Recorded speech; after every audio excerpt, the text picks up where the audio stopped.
সেটা হলো ডিজিটাল পর্দা সহকারে বসার সুব্যবস্থা। আমি জানি না এখানেও আছে কিনা, অনেক জায়গায় থাকে। তো সেক্ষেত্রে ইসলামের দৃষ্টিতে একজন নারী এবং একজন পুরুষ উভয়কে আল্লাহ বলে দিয়েছেন কোরআনে 18 নম্বর পরে সূরা নূরে, হে নবী, মুমিন পুরুষদেরকেও বলে দেন, মুমিন নারীদেরকেও বলে দেন, তারা যাতে দৃষ্টি নত রাখে এবং লজ্জাস্থান হেফাজত করে। ইসলামের শিক্ষা এটা, পুরুষের ক্ষেত্রেও নারীর ক্ষেত্রেও। 1 নম্বরে বলেন দৃষ্টি নত রাখা, নিচের দিকে রাখা, আর 2 নম্বরে লজ্জাস্থানকে হেফাজত করা। দৃষ্টি নিচে রাখলে কি হয়, এই যেমন আমার সামনে আপনারা বসে আছেন সব পুরুষ মানুষ, এখন আমি দৃষ্টি নিচে না রাখলেও সমস্যা নাই, কারণ আমার নজর দ্বারা গুনাহ হওয়ার কোনো আশঙ্কা নাই। পুরুষ দেখলেও তো আর এখানে কোনো গুনাহ হবে না। কিন্তু সামনে যদি নারী থাকতো, তাহলে সেই ক্ষেত্রে কিন্তু আমার জন্য নজর হেফাজত করা এটা আমার জন্য আল্লাহর ডাইরেক্ট আদেশ হয়ে যেত, ডাইরেক্ট আদেশ। তাহলে নারী এবং পুরুষ এটা শুধুমাত্র মাহফিলের পর্দার ক্ষেত্রেই মাসালা, এটা এমন না, বরঞ্চ মাসালা সব ক্ষেত্রে, ইউটিউবের ক্ষেত্রেও, ফেসবুকের ক্ষেত্রেও। একজন হুজুরের ভিডিও যখন তার সামনে আসলো, একজন নারীর সামনে, হেদায়েতের জন্য চেহারা দেখা শর্ত না, হেদায়েতের জন্য তো আওয়াজ শোনাই যথেষ্ট। হেদায়েতের জন্য তো চেহারা দেখা শর্ত না, আওয়াজ শোনাই তো যথেষ্ট। ওই মক্কা মদিনায় যারা গিয়েছেন, ইমামের চেহারা দেখার সুযোগ কে পেয়েছেন? ইমাম কই দাঁড়ায় এইটাই তো অনেকে জানে না। এত মানুষ, এত মানুষ, তাই বলে নামাজ হয় না, তাই বলে তেলাওয়াতের ফায়দা হয় না? সব ঠিকই হয়, মূল হলো কানে আওয়াজ শোনা। এজন্য আমি মনে করি এই জাতীয় কোরআনের মাহফিলে নারীদের জন্য ওই দেখার ব্যবস্থা না থাকাটাই উত্তম। কারণ যদি থাকে তাহলে সূরা নূরের আয়াতের উপর আমল হবে কিভাবে আমাকে বলেন? দৃষ্টি নত রাখা। না হলে আপনি সামনে পর্দাও টানাবেন আর ফতোয়াও শোনাবেন, আল্লাহ বলেছেন দৃষ্টি নত রাখতে। আরে ভাই, হাস্যকর ব্যাপার। আল্লাহ যদি দৃষ্টি নত রাখতে বলে, তাহলে সামনে দিচ্ছেন কি জন্য? তাহলে এখন সে আল্লাহরটা মানবে না আপনারটা রক্ষা করবে? আর চেহারা দেখার একটা ঝামেলা আছে। যত যাই হোক, মানুষ তো, মানুষের ভেতরে, প্রতিটা মানুষের ভেতরে যে হৃদয় আছে, হৃদয়ের এক পাশে ফেরেশতা আছে আর এক পাশে শয়তান আছে। ফেরেশতা সবসময় ভালো ভালো চিন্তা জাগায়, আর শয়তান সবসময় কেমনে কেমনে ক্লিক লাগানো যায় এটা নিয়ে চেষ্টা চালায়। গত মাসটা আলহামদুলিল্লাহ ওই ডেভিলগুলো হান্ট হয়েছিল, ওরা জেলখানায় বন্দি ছিল, কিন্তু শাওয়ালের চাঁদ ওঠার সঙ্গে সঙ্গে বেটারা আবার জামিনে চলে আসে। শাওয়ালের চাঁদ উঠলে জামিনে চলে আসে না, যেহেতু জামিনে আসে এখন তো রিস্কটা বেশি থাকে। এজন্য আমার অনুরোধ থাকবে, যেহেতু প্রশ্ন করেছেন, না হলে হয়তো এটা আলোচনায় আসতো না, আজকে আমাদের আলোচনার সাথে এটা প্রাসঙ্গিকও না, যেহেতু প্রশ্ন করেছেন, এলেম গোপন করা তো জায়েজ নাই, বলে ফেলতে হবে। আমি মনে করি কোরআনের মাহফিলে শোনার ব্যবস্থাটা রাখেন ভালো মতো, দেখার ব্যবস্থা না রাখাটাই ভালো। কারণ দিলে যদি ফিতনা আসে ভাই, আসতেই পারে। আর সব হুজুর তো আর বুড়া হুজুর না, সব হুজুর তো আর বুড়া হুজুর না যে 80 বছরের বুড়া হুজুর, ওনারা দেখলেই কি আর না দেখলেই কি, ওইটা তো সমস্যা না। অনেক হুজুর তো জুয়ান হুজুর। তো এখন জুয়ান হুজুরের চেহারা দেখার মধ্যে তো আলাদা ডেকে আছে বলে আমার জানা নাই, বরঞ্চ উল্টাটার আশঙ্কা আছে। এমনকি একজনের দিলেও যদি ফিতনা আসে, এটার পাপের দায় আপনি নিবেন, কে নিবেন? তাহলে সুতরাং মাহফিলের ক্ষেত্রে শোনার ব্যবস্থা রাখাটাই ভালো, দেখার ব্যবস্থা রাখাটাকে আমি হারাম ফতোয়া দিচ্ছি না, নাজায়েজ ফতোয়া দিচ্ছি না। আমি বলছি সূরা নূরের এই আয়াতের উল্টা আমল হয়, এজন্য সতর্কতা অবলম্বন করাটাই আমি মনে করি উত্তম। একটু তত্ত্বাবধানের সাথে করলে জিনিসটা সুন্দর হয়। সেটা হলো, সেটাকে কেন্দ্র করে যাতে এমন না হয় যে বিভিন্ন পাপের পরিবেশ হবে এবং মাহফিলের শ্রোতার চাইতে মেলার মধ্যে মানুষ গিয়ে বেশি আড্ডাবাজি করতে থাকবে, ওইটারে যদি নিয়ন্ত্রণ করা যায়, চাইলে নিয়ন্ত্রণ করা সম্ভব। এটা 10 জন 20 জন যুবকে যদি উদ্যোগ নেয়, এটা নিয়ন্ত্রণ করা কোনো ব্যাপারই না। এই কিভাবে করতে হয় এটা আমার চাইতে আপনাদের ভালো জানা আছে। তো এভাবে যদি করা হয় অবশ্যই উত্তম, আর যদি না করা হয় তাহলে লাভের চাইতে ক্ষতির পাল্লাটা একটু বেশি হয়ে যায়।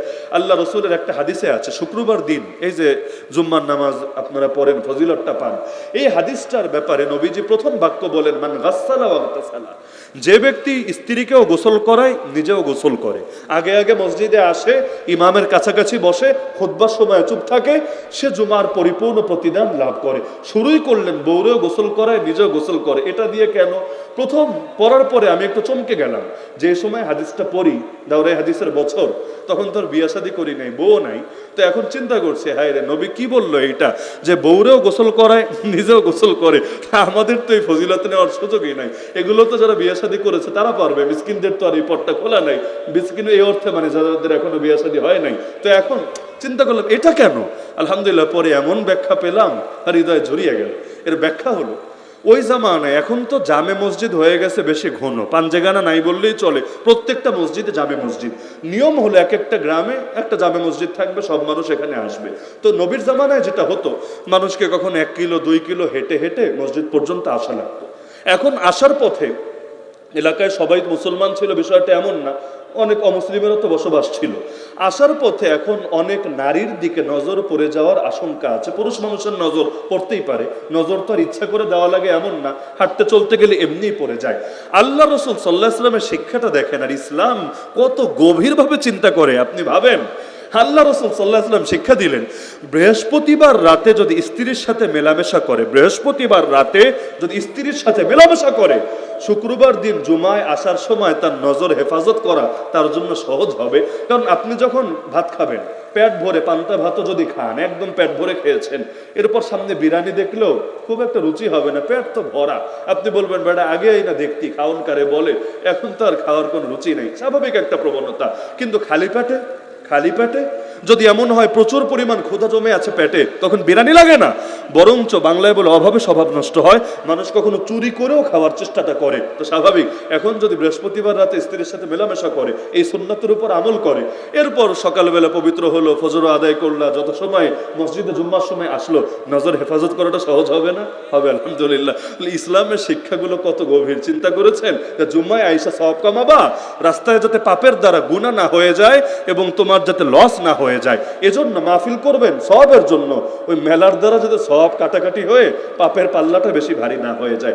আর নারীদের চলাচলের ক্ষেত্রে অবশ্যই ভিন্ন পথ অবলম্বন করা দরকার, না হলে এই যে এখন মাহফিল শেষ হবে, হুড় করে সবাই বের হবে, কি পরিমাণ ভিড়াভিড়ি ঠেলাঠেলি, এর মধ্যে যদি নারীদের ভেতর দিয়ে যেতে হয়, আর এটা খালি পর্দার ক্ষতি তা না, এটা তো আসলে দেখতেই অসুন্দর, দৃশ্যটাই অসুন্দর। এবং এটা নারী জাতির প্রতি আপনি যে মনোযোগ কম দিলেন এবং আপনি যে তাদের খেদমতে ত্রুটি রাখলেন, এটার স্পষ্ট প্রমাণ। পর্দার চাইতে ইজ্জতের প্রসঙ্গটা এখানে বড়, সুতরাং পথ আলাদা হওয়া দরকার। আর প্রথম যে পয়েন্ট, আমি জবাব তো উল্টা দিচ্ছি, প্রথম যে পয়েন্টটা দিয়েছে, মাহফিলগুলো যে অধিক রাত পর্যন্ত হয় এবং যার কারণে অধিক মানুষ ফজরের নামাজ কাজা করে ফেলে, তাহলে আমাদের এই মাহফিলের মাধ্যমে তো কোনো উপকার হচ্ছে না, বরং ক্ষতি হচ্ছে। এটার ব্যাপারে আমার কথা হলো, মানুষ ফজরের নামাজের কাজা শুধু মাহফিলের দিন করে তা না, সারা বছরই করে। উল্টা মাহফিলের দিন একটু মুসল্লি বেশি হয় আর সারা বছর এর চাইতে আরো কম হয়। সব দোষ আসলে মাহফিলের না, দোষ হলো আইলসামির, দোষ হলো অলসতার। এখন পাবলিক যদি ভাই আপনি মাহফিল যদি 7টায়ও শেষ করেন, বাংলাদেশে বহু এলাকা আছে, আমাদের সিলেটেও এমন বহু এলাকা আছে, এই যে এই টাইমে মাহফিল করছেন না, লোক একটাও থাকবে না, সর্বোচ্চ 9টা, সর্বোচ্চ।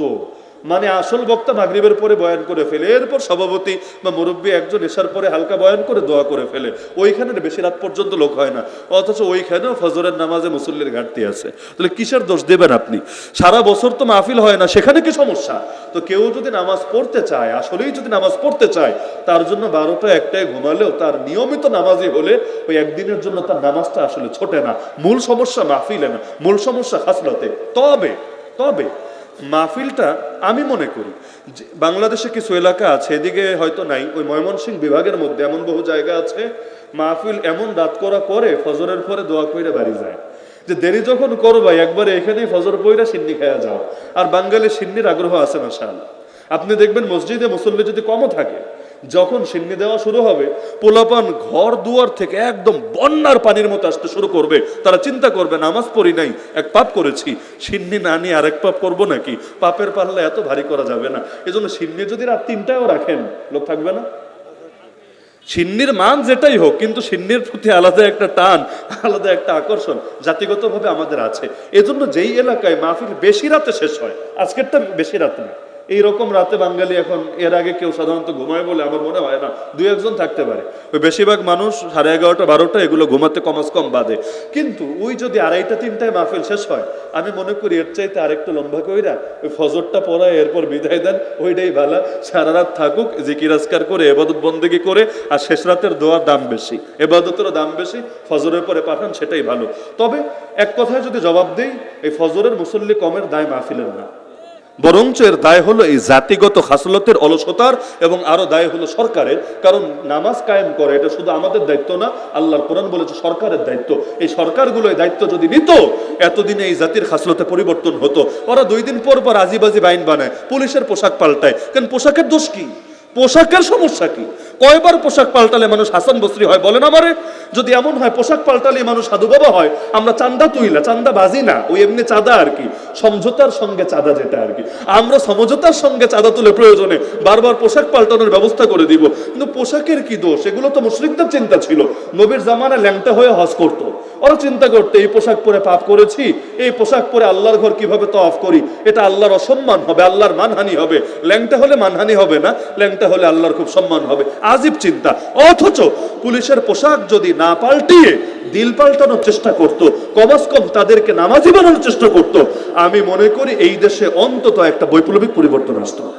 যেই মানুষ শীতের দিন, শীতের রাতে কষ্ট করে উজু করে ঠান্ডায় কাঁপতে কাঁপতে মসজিদে আসে, এরপর জামাতের সঙ্গে ফজর পড়ে, আরে ও ঘুষ নিতে গেলেও ওর বিবেকী ওর 10 বার বাধা দিবে, করিস কি তুই, করিস কি, এত কষ্টের ইবাদত এভাবে নষ্ট করে ফেলবি।